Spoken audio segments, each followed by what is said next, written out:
মাঝি খবরদার আমার তোরি যেন ভেরে না, আমার নৌকা যেন ডোবে না মন। মাঝি খবরদার।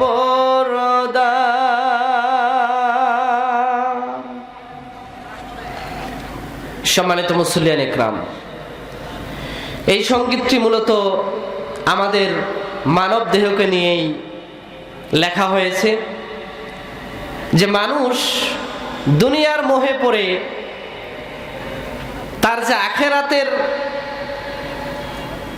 আসল জিন্দেগি, এই জিন্দেগি সম্পর্কে বেমালুম ভুলে যায়। ঠিক কিনা? আমরা এই দুনিয়াতে আছি, এখন আছি, কিছুদিন পরে এই দুনিয়াতে থাকবো? কেউ কি থাকতে পারবে? কেউ থাকতে পারবে না। সম্মানিত উপস্থিতি, দুনিয়ার জীবনটা হলো ক্ষণস্থায়ী, নাকি বলেন? দুনিয়ার জিন্দেগিতেই আখেরাতের জন্য কামাই করে নিয়ে যেতে হবে। ঠিক কিনা? সবাই রাজি আছি তো? আল্লাহ নবী সাল্লাল্লাহু আলাইহি ওয়াসাল্লাম ফরমান, বুদ্ধিমান তো ওই ব্যক্তি যে মৃত্যু আসার আগেই মৃত্যুর সামানাকে গোছায় নিল। মৃত্যু আসার আগেই মৃত্যুর সামানা কি? কবরে যে তিনটি প্রশ্ন করা হবে, এই প্রশ্নের উত্তর সে দুনিয়ার থেকেই গোটায় নিয়ে গেল।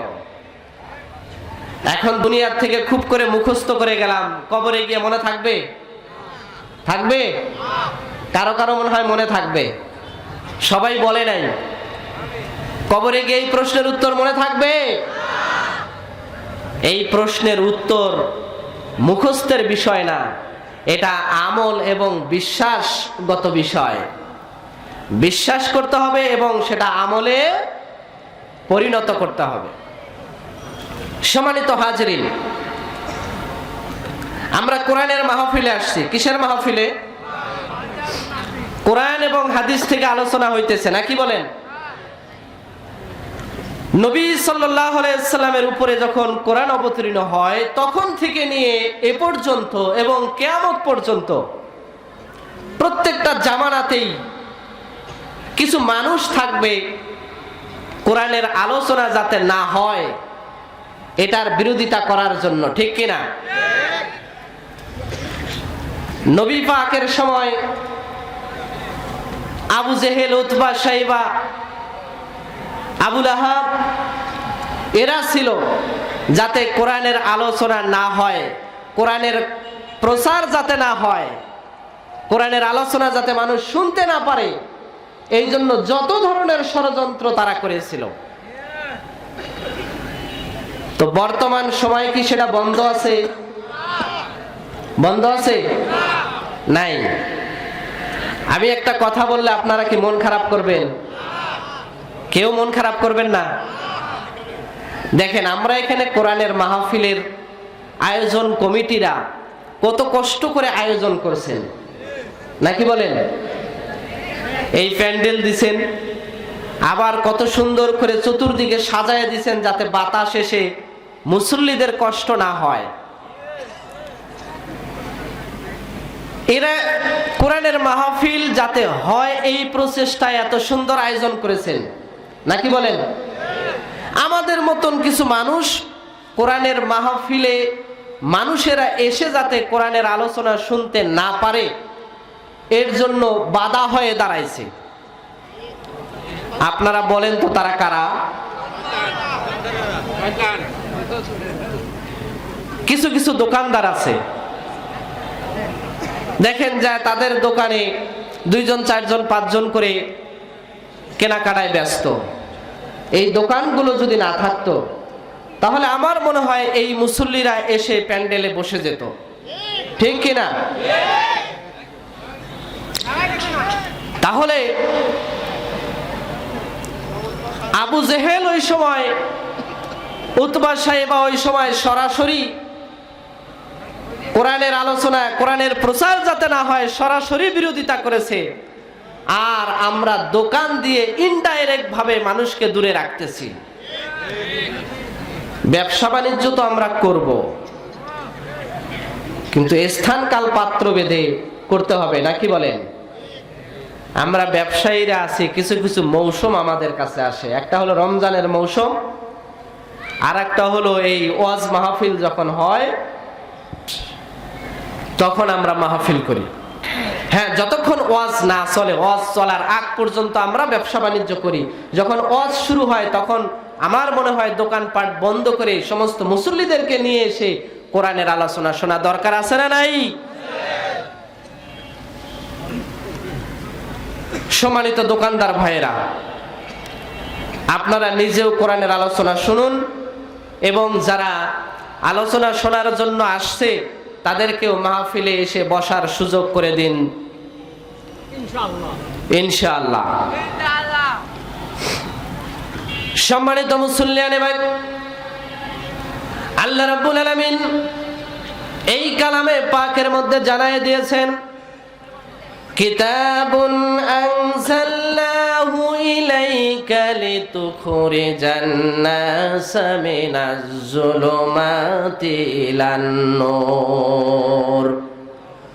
রব্বুল আলামিন বলেন, ও আমার হাবিব, আপনার উপরে আমি কিতাব অবতীর্ণ করেছি, এমন এক কিতাব অবতীর্ণ করেছি, এই কিতাব যাদের কাছে যাবে, যারা কিতাবের কাছে যারা আসবে, তাদেরকে আমি আল্লাহ রব্বুল আলামিন অন্ধকার থেকে আলোর দিকে ফিরিয়ে নিয়ে আসবো। বলেন সুবহানাল্লাহ। কোরআনটা হলো এমন এক কিতাব, এমন এক মুজিজা, যেই কিতাবের কাছে যেই মানুষেরা আসবে তাদেরকে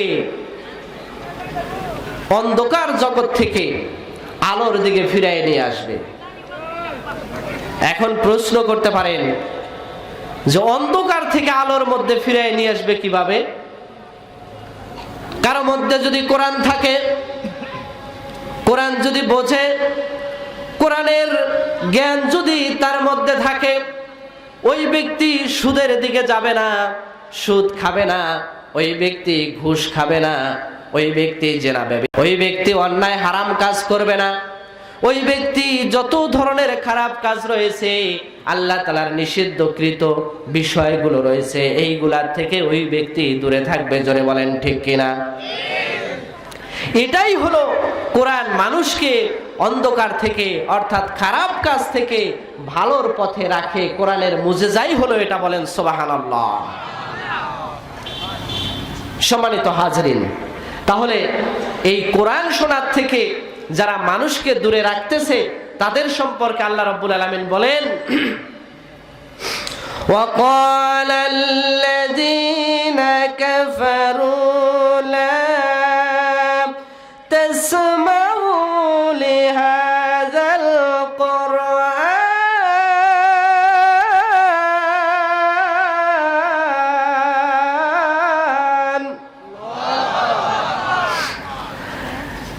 لَا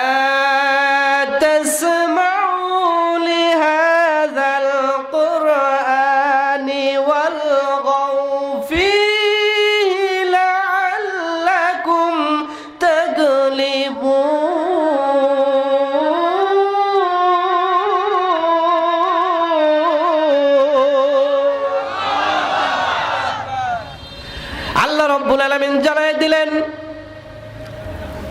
আবু জেহেল কাফেরদের সর্দার ছিল। এই সর্দার কি করলো? মানুষদের ময়দানে দাওয়াতের কাজ শুরু করে দিল। ও মক্কার কাফেরেরা, মক্কার মানুষেরা, মুহাম্মদ যেই কোরআনের দাওয়াত দেয়, যখন দাওয়াত দেয়, কোরআনের আলোচনা যখন করে, কোরআনের মাহফিল যখন করে, এই মাহফিলের মধ্যে তোমরা গিয়ে হট্টগোল বাজায় দিবা। আবু জেহেল বলল যে তোমরা ওই মাহফিলে গিয়ে হট্টগোল বাজায় দিবা, যাতে করে মানুষ কোরআনের আলোচনা শুনতে না পারে, এই কোরআনের আলোচনা শুনতে যেন না পারে। আমরা একটা সময়, এমন সময় ছিলাম আমরা, যেই সময়ে মাহফিল করার জন্য কত জায়গায় গিয়ে যে অনুমতি নেওয়ার প্রয়োজন হইতো, এই বিরক্তির কারণে অনেক মানুষ মাহফিলই করতো না। জোরে বলেন ঠিক কিনা? মাহফিলই করতো না। আমি এই কয়েকদিনে একটু ক্যালকুলেশন করে দেখলাম যে বিগত 4-5 বছরে যে মাহফিল না হয়েছে, এই শীতের শুরু থেকে এই পর্যন্ত এই কয়েকদিনের সময়ে তার চাইতে বেশি মাহফিল হয়েছে। বলেন সুবহানাল্লাহ। সম্মানিত মুসল্লিয়ান ইকরাম, এটার কারণ হলো যখন মানুষ কোরআন শুনবে, কোরআনের আলোচনা যখন শুনবে, তখন তাদের ঈমান বৃদ্ধি পাবে। আর ঈমান বৃদ্ধি পাইলে সুদের ব্যবসা বন্ধ হয়ে যাবে, ঘুষের ব্যবসা বন্ধ হয়ে যাবে, হারামের মদের ব্যবসা বন্ধ হয়ে যাবে, হারাম কাজের ব্যবসা বাণিজ্য বন্ধ হয়ে যাবে। এই জন্য তারা কোরআনের আলোচনা থেকে মানুষকে দূরে রাখার জন্য বিভিন্ন ধরনের কৌশল অবলম্বন করে, বিভিন্ন ধরনের কৌশল অবলম্বন করে। আল্লাহ রাব্বুল আলামিন এই সমস্ত মানুষদের ব্যাপারে, এই সমস্ত কাফেরদের ব্যাপারে, এই সমস্ত মুনাফিকদের ব্যাপারে আল্লাহ রাব্বুল আলামিন জানায় দেন, ফালানুযিকান্নাল্লাযীনা কাফারু আযাবান শাদীদা ওয়া লানাসিয়ান্নাহুম আসওয়াল্লাযী কানু ইয়ামালুন। জোরে বলুন আল্লাহু আকবার। আল্লাহ রাব্বুল আলামিন বলেন, আমি এই সমস্ত কাফেরদের জন্য এমন কঠিন আযাব আমি রেখে দিয়েছি। এই কঠিন আযাব আমি তাদেরকে গ্রেফতার করব, কঠিন আযাবে তাদেরকে আমি গ্রেফতার করব, এবং এই আযাবের কি পরিমাণ মজা, এই মজা আমি তাদেরকে চাখাবো। কি করবেন? চাখাবে। তরকারিতে লবণ হইছে না না হইছে, মা বোনেরা কি করে? লবণ চাখে না না চাখে? লবণ চাখে। আল্লাহ রাব্বুল আলামিন বলতেছেন, এই সমস্ত কাফেরদেরকে আমি জাহান্নামের কঠিন শাস্তি চাখাবো। তারা চেখে চেখে দেখবে শাস্তিটা কিরকম হবে। আল্লাহ রাব্বুল আলামিন বলেন, এই শাস্তি কত মজা তখন তারা টের পাবে। অন্য জায়গায় আল্লাহ রাব্বুল আলামিন বলেন, এই সমস্ত কাফেরদের আযাবের সুসংবাদ আপনি শোনায় দেন। আল্লাহর হাবিবকে বলেন, আপনি তাদেরকে আযাবের সুসংবাদ দেন। আযাবের আবার সুসংবাদ হয় নাকি? আযাবের সুসংবাদ হয়, কিন্তু আল্লাহ রাব্বুল আলামিন বললেন যে আযাবের সুসংবাদ দাও। আযাবের সুসংবাদ মানে হলো, এটা হলো আযাবের তীব্রতা বোঝানোর জন্য আল্লাহ তাআলা এই বাশির শব্দটা ব্যবহার করেছেন। যেমন আমাদের সন্তানরা যখন খুব দুষ্টুমি করে, তখন আমাদের মা সন্তানের সাথে যখন পেরে উঠতে না পারে, তখন বলে, তোমার বাবা আসুক, তোমার বাবা আসলে তোমাকে এমন পিটানি দিবে, মজাটা টের পাবা।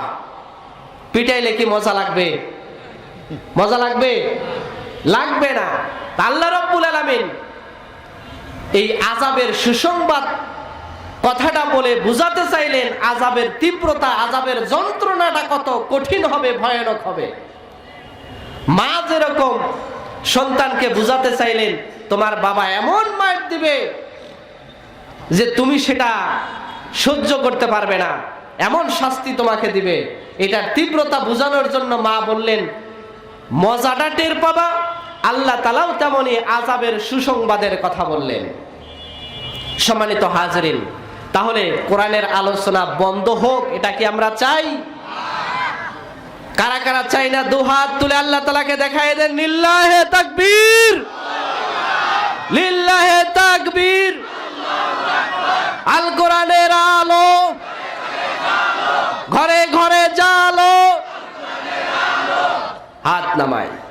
আল্লাহ তাআলা আমাদের সকলের হাতকে কবুল করে নিন, বলেন আমিন। সম্মানিত হাজরিন, তাহলে বলতেছিলাম যে কোরআনের আলোচনা বন্ধ যাতে না হয় সেই প্রচেষ্টা আমরা করব ইনশাআল্লাহ। বলি ইনশাআল্লাহ। প্রত্যেক বছর আমরা যেন এরকম দিনে মাহফিল করতে পারি। সবাই রাজি আছি? মাহফিল করলে আমি দেখলাম যে এই এলাকার মধ্যে মনে হয় যে ঈদের আনন্দ শুরু হয়ে গেছে, নাকি বলেন? সবার মধ্যে একটা আমেজ, এটা একটা ধর্মীয় সংস্কৃতি। কি ধর্মীয় সংস্কৃতি? এই মাহফিলটা যদি না হতো, যারা রাস্তাঘাটে ঘুরতেছে, আমরা যারা মাহফিলে আছি, আমরা এই মানুষগুলা তখন কোথায় থাকতাম বলেন তো? হয় বাজারে চায়ের দোকানে, নাই মোবাইল নিয়ে, নাই নাটক সিনেমা ইত্যাদিতে বসে থাকতাম না? না থাকতাম? থাকতাম। তাহলে এগুলার থেকে, মাহফিল হওয়ার কারণে এগুলার থেকে আমরা বিরত আছি, বলেন ঠিক কিনা? তাহলে মাহফিল হওয়া দরকার আছে না নাই? আর মাহফিলে কোরআনের আলোচনা হয়। কিসের আলোচনা? কোরআনের আলোচনা। কোরআন নাজিল করছেন কে? আল্লাহ আমাদের রব, নাকি বলেন? আল্লাহ আমাদের কি রব? রব শব্দের অর্থ কি? লালন পালনকারী। আল্লাহ তাআলাই আমাদের লালন পালন করেন, নাকি বলেন? সবার বিশ্বাস হয়? কার কার বিশ্বাস হয় না হাত তোলেন তো দেখি। বিশ্বাস হয় না?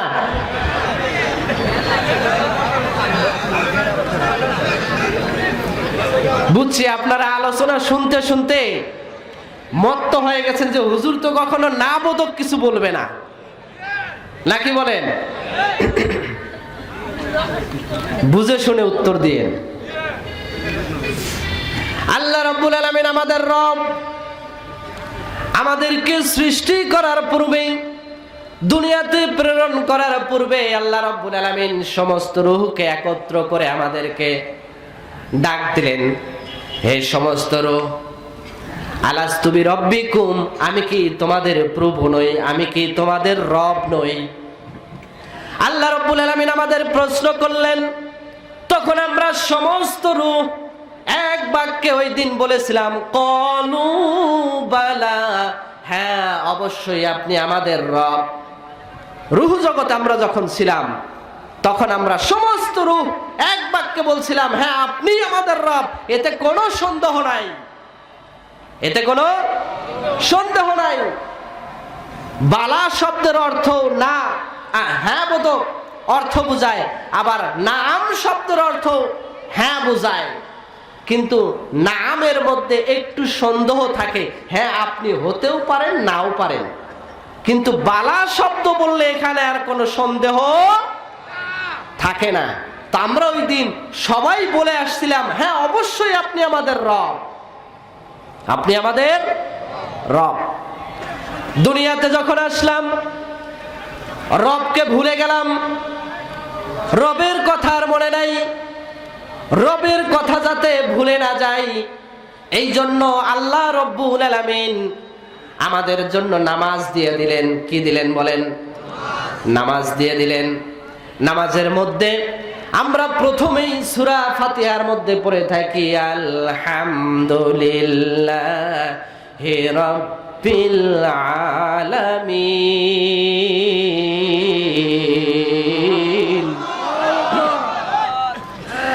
রবের কথা আছে না নাই? রবের প্রশংসা করলাম। শুরুতে স্বীকার করে আসছিলাম আপনি আমাদের রব।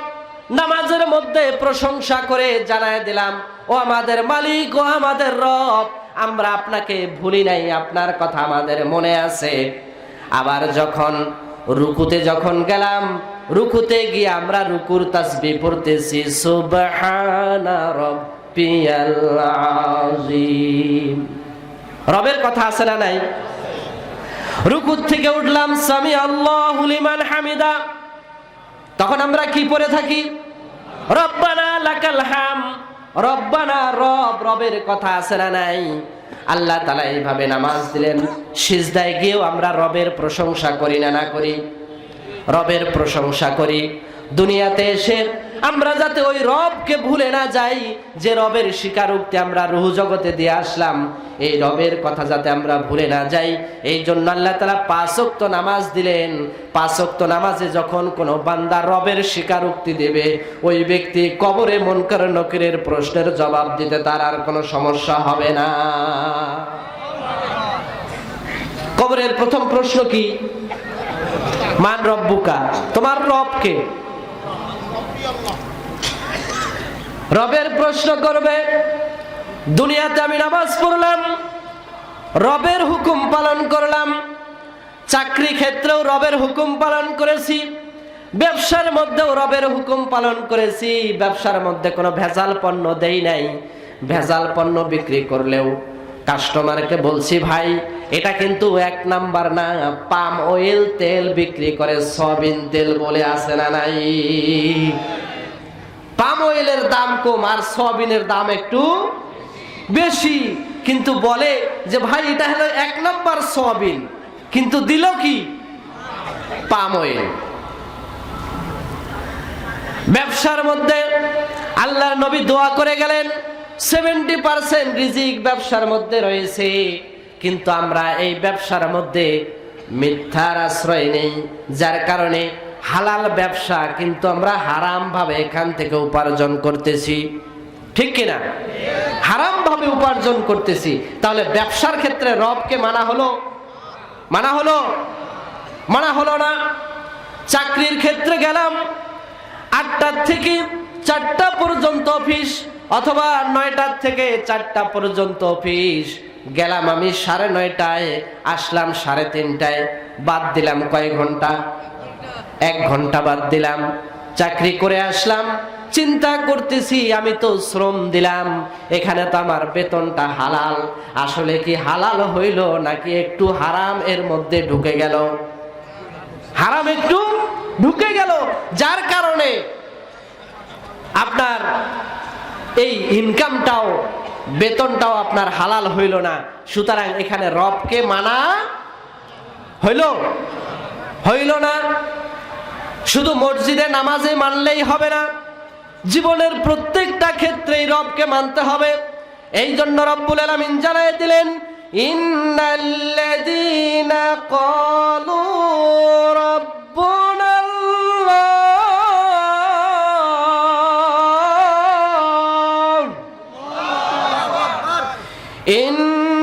ইন্নাল্লাযীনা ক্বালু রাব্বুনাল্লাহু সুম্মা ইসতাকামু তাতানাজ্জালু আলাইহিমুল মালাইকা, তাতানাজ্জালু আলাইহিমুল মালাইকাতু আল্লা তাখাফু ওয়ালা তাহজানু ওয়া আবশিরু বিল জান্নাতিল্লাতী কুনতুম তুআদুন। আল্লাহ রাব্বুল আলামিন বলেন, নিশ্চয়ই যারা আমি আল্লাহকে রব হিসাবে মেনে নিয়েছেন, চাকরির ক্ষেত্রেও আমাকে রব হিসাবে মানছেন, ব্যবসার ক্ষেত্রেও আমাকে রব হিসাবে মানছেন, ক্ষেত খামারে যখন গেছে সেখানেও আমি রব হিসাবে মানছেন, জীবনের প্রত্যেকটা ক্ষেত্রেই রব হিসাবে মানছেন, রব হিসাবে মেনে নিয়ে তার উপরে ইস্তেকামাত থেকেছেন, অটল থেকেছেন, আমি আল্লাহ রাব্বুল আলামিন আমার ওই সমস্ত বান্দাদের জন্য ফেরেশতা অবতীর্ণ করে দেব। বলেন সুবহানাল্লাহ, সুবহানাল্লাহ। তাদের জন্য ফেরেশতা অবতীর্ণ করে দেব। মুফাসসিরিনে কিরাম বলেন, কোন কোন সময় ফেরেশতা অবতীর্ণ হবে? এক বর্ণনায় আসছে 2 জায়গায় ফেরেশতা অবতীর্ণ হবে, আরেক জায়গায় আসছে 3 জায়গায় ফেরেশতা অবতীর্ণ হবে। 2 জায়গায় যিনি বলেছেন তিনি বলেছেন, একটা হলো মৃত্যুর সময় ফেরেশতা অবতীর্ণ হবে, আরেকটা হলো যখন হাসরের ময়দানে উঠানো হবে তখন ফেরেশতা অবতীর্ণ হবে। আর যে ব্যক্তি 3 জায়গার কথা বলেছেন তিনি আরেকটা যুক্ত করেছেন, যখন কবরের মধ্যে মুনকার নাকির প্রশ্ন করবে ওই সময় রহমতের ফেরেশতা নাজিল হবে। বলেন সুবহানাল্লাহ। এই 3 জায়গায় ফেরেশতা অবতীর্ণ হবে কাদের জন্য? যারা আল্লাহ তাআলাকে রব বলে স্বীকার করে নিয়েছে। মৃত্যুর সময় রহমতের ফেরেশতা নাজিল হবে, নাজিল হয়ে বলবে, ও আল্লাহর বান্দা, লা খাউফুন আলাইহিম ওয়া লা হুম ইয়াহজানুন, তোমাদের কোনো ভয় নাই, তোমাদের কোনো চিন্তা নাই, তোমরা মৃত্যুবরণ করার সাথে সাথেই তোমাদের জন্য আল্লাহ রাব্বুল আলামিন জান্নাতের সুসংবাদ দিতেছেন। বলেন সুবহানাল্লাহ। জান্নাতের দৃশ্য, জাহান্নামের দৃশ্য প্রথমেই মুমিন ব্যক্তিকে দেখানো হবে যে দেখো, তুমি যদি আল্লাহকে রব হিসাবে যদি মেনে না নিতা, রবের হুকুম যদি পালন না করতাম, জাহান্নামের এই জায়গাটা তোমাকে দেওয়া হতো, জাহান্নামের এই শাস্তিগুলা তোমাকে ভোগ করা লাগতো। তুমি যেহেতু রাত জেগে তাহাজ্জুদ পড়েছো, আল্লাহর হুকুম সর্বক্ষেত্রে মেনে নিয়েছো, এই জন্য আল্লাহ রাব্বুল আলামিন জাহান্নাম থেকে তোমার নাম কেটে দিয়ে জান্নাতের এই জায়গাটুকু তোমার জন্য বরাদ্দ করে দিয়েছেন। বলেন সুবহানাল্লাহ। জান্নাতে আমরা সবাই যেতে চাই তো নাকি বলেন? সবাই, যারা মাহফিল শুনতেছে না তারাও যেতে চায়। এখন কিন্তু অনেকেই আসতেছে। একটু আমরা সামনে আগায় দাঁড়াই যাতে পিছনের ভাইয়েরা একটু বসতে পারে। সামনে আগায় দাঁড়াই। কিয়ামতের মাঠে আমি আপনি যে দুইটা জায়গা দখল করলাম, এই দুইটা জায়গায় আমার জন্য সাক্ষী দিবে। বলেন সুবহানাল্লাহ, সুবহানাল্লাহ। দুই জায়গা সাক্ষী দিবে। কিয়ামতের কঠিন মুসিবতের ময়দানে আল্লাহ রাব্বুল আলামিন তিনটা জিনিস সাক্ষী দেবে বান্দার জন্য। একটা হলো যেই সময়ে গুনার কাজ করেছে এই সময়টা তার জন্য সাক্ষী দিবে। যেই অঙ্গ প্রত্যঙ্গ দ্বারা গুনার কাজ করেছে এই অঙ্গ প্রত্যঙ্গ সাক্ষী দিবে। আর যেই জায়গায় গুনার কাজ করেছে বা নেকির কাজ করেছে ওই জায়গাটাও তার জন্য সাক্ষী দিবে। ওই জায়গাটাও সাক্ষী দিবে। লিল্লাহে তাকবীর, লিল্লাহে তাকবীর।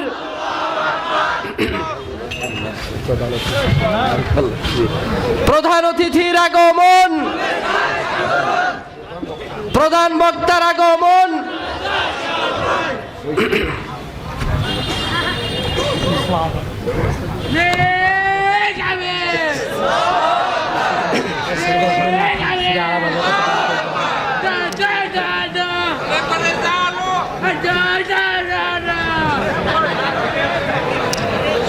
সম্মানিত হাজরিন, যারা দাঁড়িয়ে আছি বসে পড়ি। আমাদের প্রধান আলোচক অনেক দূর থেকে আসছেন, মেহমানের সম্মানার্থে আমরা সকলেই বসে পড়ি, সকলেই বসে পড়ি। সম্মানিত উপস্থিতি, আমি যে আলোচনা করতেছিলাম, মেহমান সামনে উপস্থিত, ওনাকে বসায় রেখে আলোচনা লম্বা করাটা এটা আদবের খেলাফ হবে।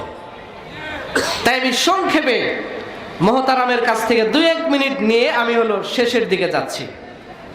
সম্মানিত উপস্থিতি, বলতেছিলাম যে যারা আল্লাহ তাআলাকে রব বলে স্বীকার করে নেবে তাদের জন্য আল্লাহ তাআলা ফেরেশতা অবতীর্ণ করে দিবেন। বলেন সুবহানাল্লাহ।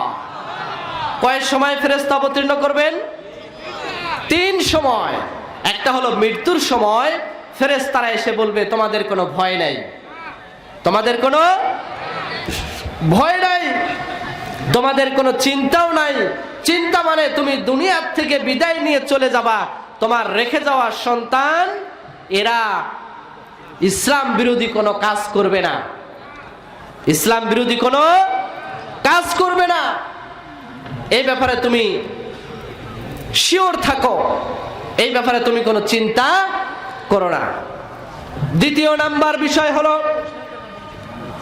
কবরে যখন মুনকার নাকির এসে প্রশ্ন করবেন তখন এই আল্লাহ তাআলার রহমতের ফেরেশতারা এসে বলবে তোমাদের কোনো ভয় নাই, তোমাদের কোনো চিন্তা নাই।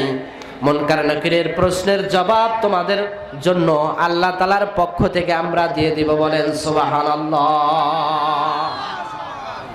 3 নাম্বার বিষয় হলো কিয়ামতের কঠিন মুসিবতের ময়দানে এই সমস্ত ফেরেশতারা, আল্লাহ তাআলা রহমতের ফেরেশতারা তাদেরকে ঘোষণা দিবেন তোমাদের জন্য কোনো ভয় নাই, তোমাদের জন্য কোনো চিন্তা নাই, তোমাদের জন্য আল্লাহ তাআলা আরশের নিচে তোমাদের জায়গার ব্যবস্থা করে রেখেছেন। বলেন সুবহানাল্লাহ।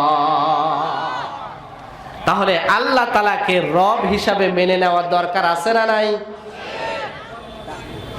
সকলেরই দরকার আছে। কার কার আছে দেখি একটু 2 হাত তুলে দেখাই। নারায়ে তাকবীর, লিল্লাহে তাকবীর। আল্লাহ তাআলা আমাদের সকলের হাতকে কবুল করুন। বলেন আমিন।